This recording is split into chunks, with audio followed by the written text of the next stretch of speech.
Hello, welcome back. I hope you're all pumped with the goals you wrote in the last module. If you're not all pumped, you need to go back and do till you are excited. Those goals, the type things you're putting down here are things that should get you excited when you wake up in the morning. You are looking forward to working on your future. If they're not that type, you need to go back and do it. So, well, I'm going to assume those are things you are excited about. Now, that was a start. That was just to get you started with like 5 goals.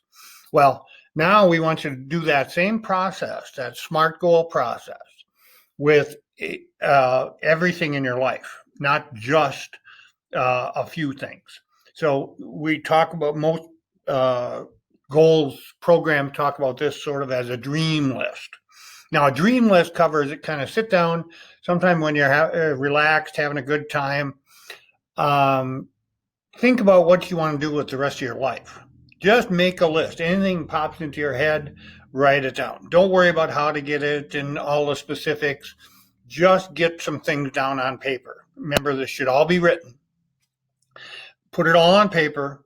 Now, we generally talk about goals being like a little shorter term than your life. So think in terms of maybe the goals list over the next 12 months. Does that make sense? I hope so.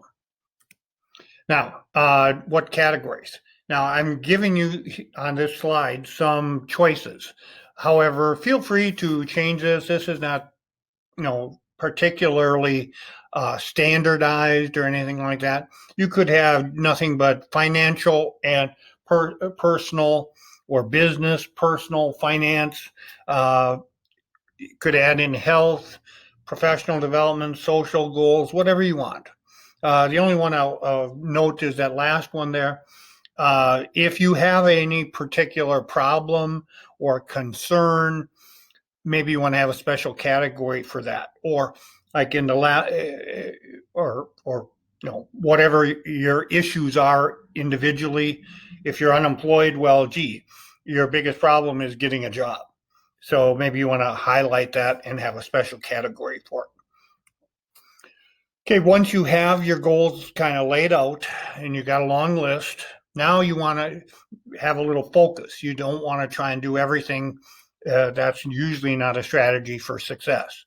So we want you to pick at least 3 in all the categories you put down. Come up with 3 goals and rank them, 1, 2, 3 in each category, or A, B, C, whatever works for you. Okay, then when you have these laid out, now on Sunday, when you're preparing your weekly plan, remember, action is really important to goals. So you want to have a weekly and a daily plan. What you want to do is pick which goals you're going to work on this next week. So you want to break it into as small of a category as you can.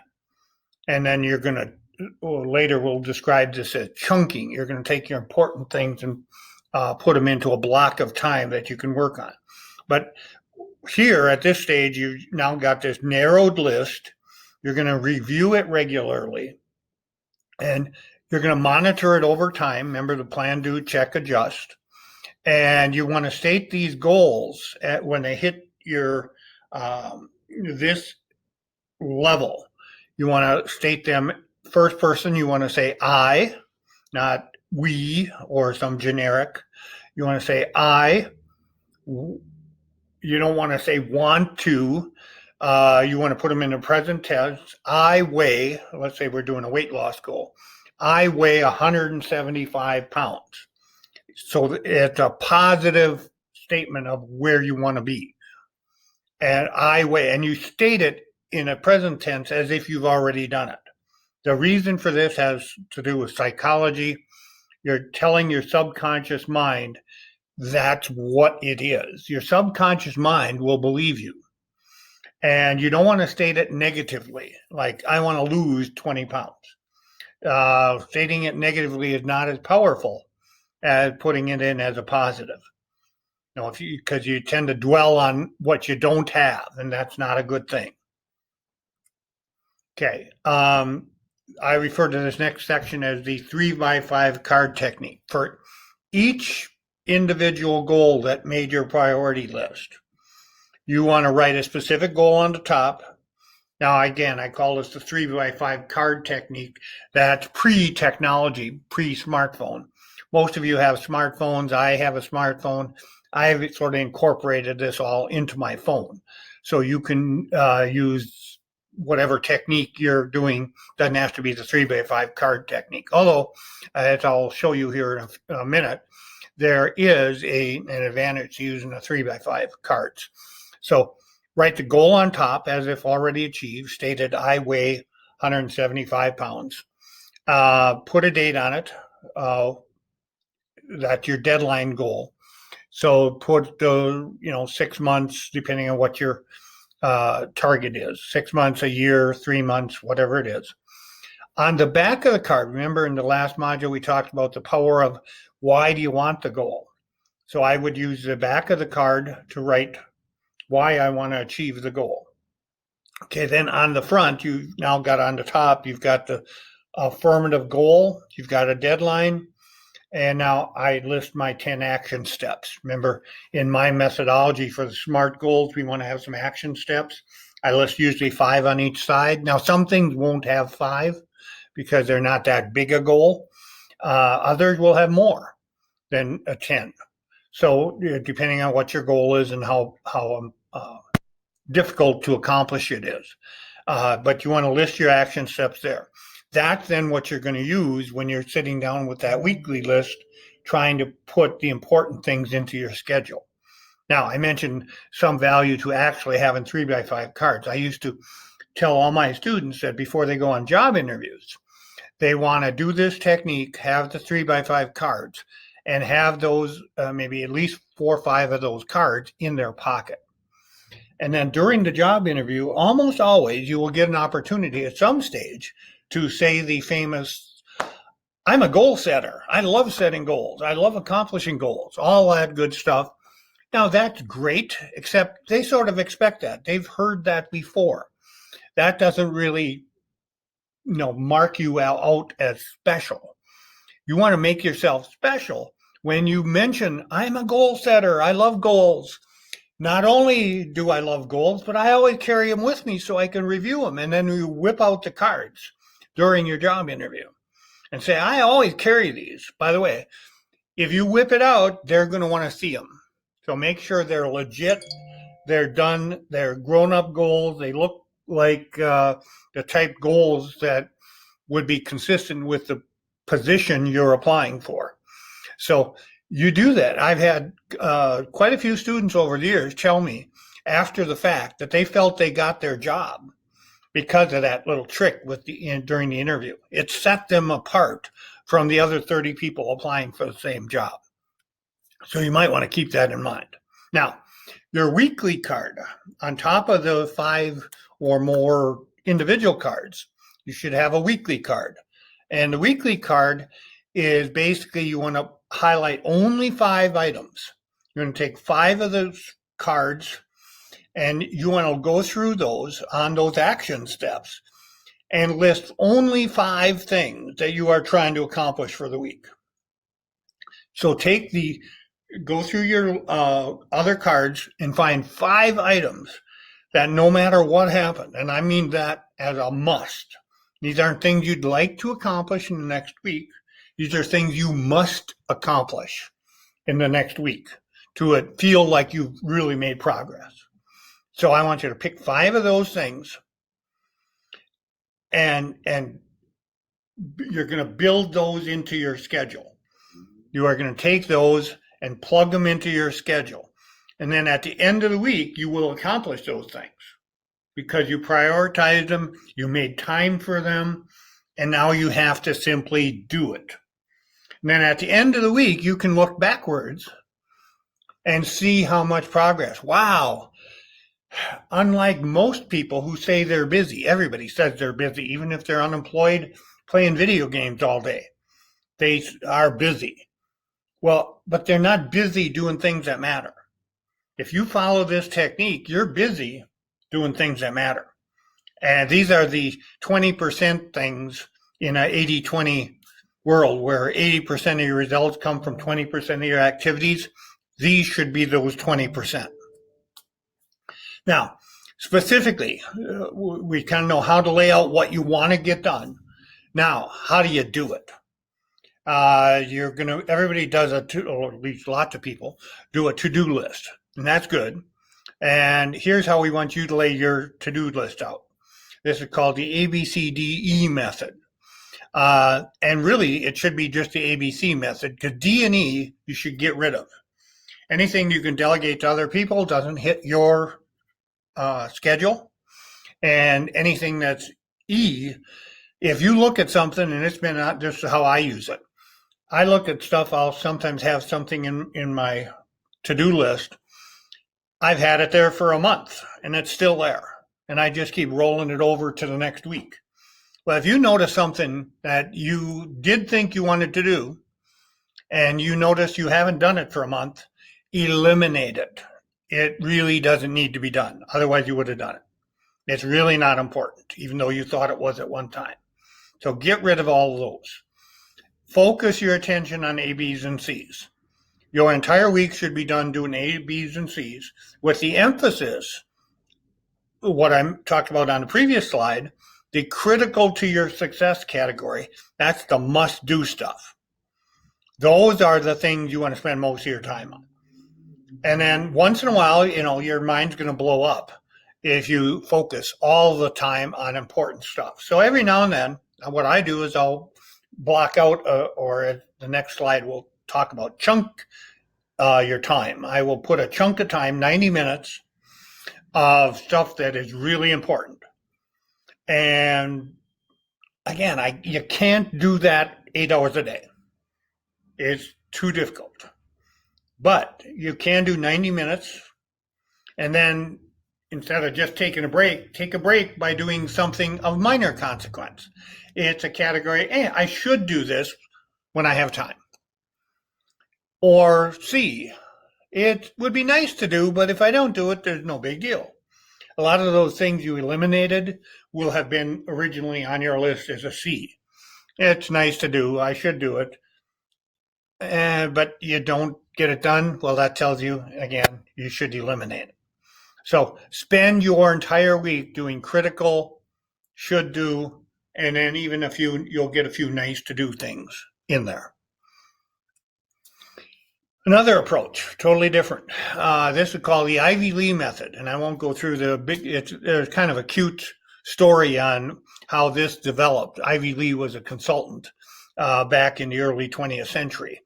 And I'll dispense with the whole story. The important part is the bullets there.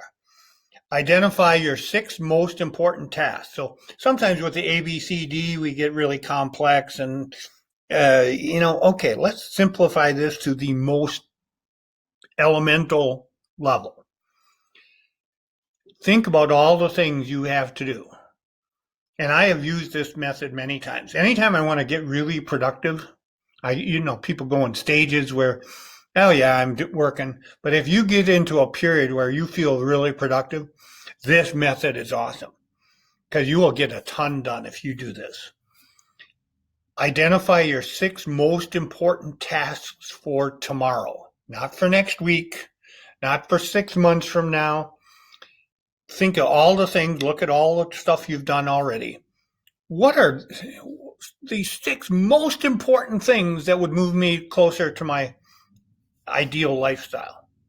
And write them down. Then, once you've got 6, rank them in order of importance. Go through the list. Well, is the first one the most important, or is the third one? And go through and do a 1, 2, 3, 4, 5, 6.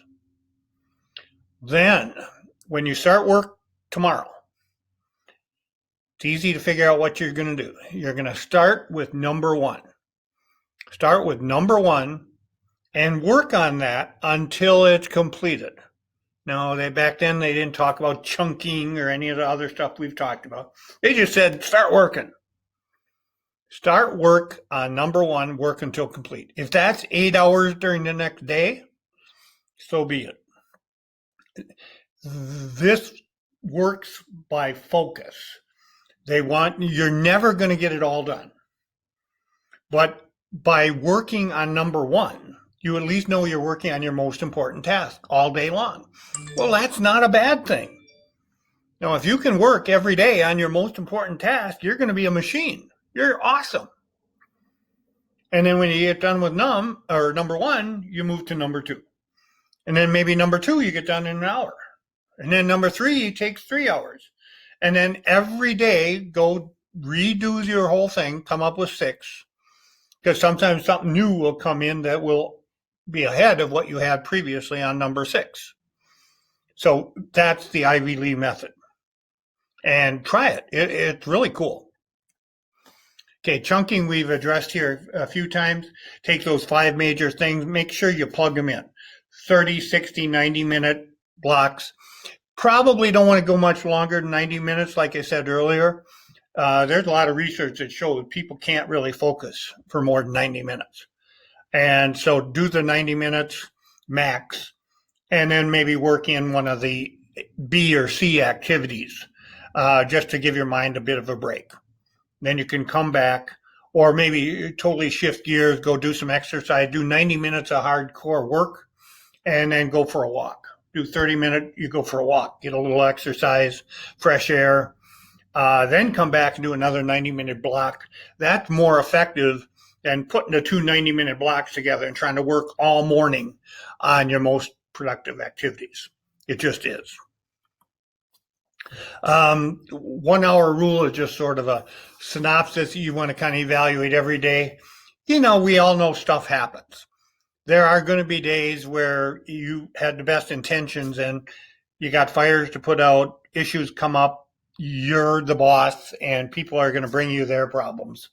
When that happens, you got to deal with it. And at the very least, what you want to try to do in your work week is every day that you want to devote at least 1 hour to these critical to your success activities. If you can get at least 1 hour, you are way ahead of everybody else. And it's going to, in the long run, pay big dividends for you. Now, this is just a sample goal card, how I would have structured it. I weigh a slim, trim, athletic, 175 pounds. Again, positive, affirmative, assuming I already have done it, so it's sort of present tense. Put a deadline on it, whatever it is, 6 months, whatever is to be attainable. If you weigh 300 pounds, it's not attainable that you're going to do it in 30 days. If you weigh 180 pounds, maybe a month or 2 is a reasonable deadline. So what is reasonable for a deadline will depend on your current situation. Okay, then you want to have action steps. Well, I would say, okay, I'm going to buy a fitness app. I'm going to use that app to record all my calories. So it got that. At one time, I was a Mountain Dew freak. I drank half a dozen Mountain Dews a day. So I'm pouring calories in. So, okay, I don't want to quit completely because I know that's probably not sustainable. I probably love Mountain Dew. And if it's not enjoyable, I'm not going to do it for very long. So I want to still keep maybe 1. I'll drink 1. That'll be my reward for sticking to my plan. Same thing with fast food. If you're a 5-day-a-week fast food person, don't eliminate. Again, it's too painful. People won't do it. So maybe only 1 or 2 times a week. Then you still have something to look forward to. Maybe you want to read or go online and look up Nutrisystem, Weight Watchers, Jenny Craig, whatever commercial you've just seen. Pick one, research and pick one. And then you're going to follow that program.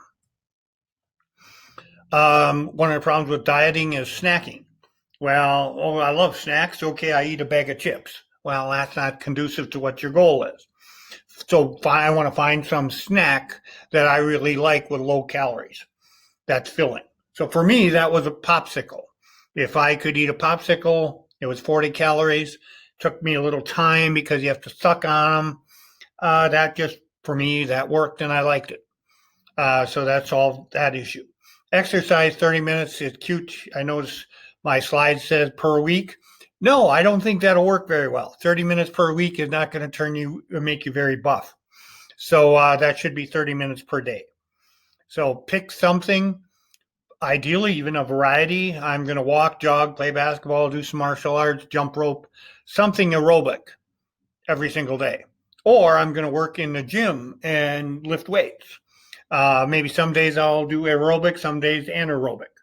And some days I work on my total gym. Someday I go to the gym. Someday I just stay home and do push-ups, sit-ups, burpees, and that sort of thing. Whatever it is. Maybe you like, PX90, insanity. You are crazy and you want to really sweat. And so you want to get buff really quick. Bang. Whatever it is, pick something. Drink 5 glasses of water per day. And then on the back of the card, list why you wanted to do all this. Well, I wanted better health, low cholesterol, blood pressure, heart rate, feel better, more productive. You can see the list. So whatever it is, that's kind of how you structure the cards. So your action exercise for this module is basically decide what your major aim in life will be and write it out in a clear statement. Now, with this, this is not the same as a goal. This is not the same as a goal. For this exercise, you are looking at kind of your lifetime mission, why you were put on this earth. This is not, I want to lose 20 pounds. This is, for example, my lifetime mission is to help people become more successful and have better lives. That's what I've been trying to do my entire academic career. Since I left my financial services industry profession and went into teaching, I have been trying to teach people how to be successful and improve their lives. First with college students and later with online programs and things like that. That's what makes me happy.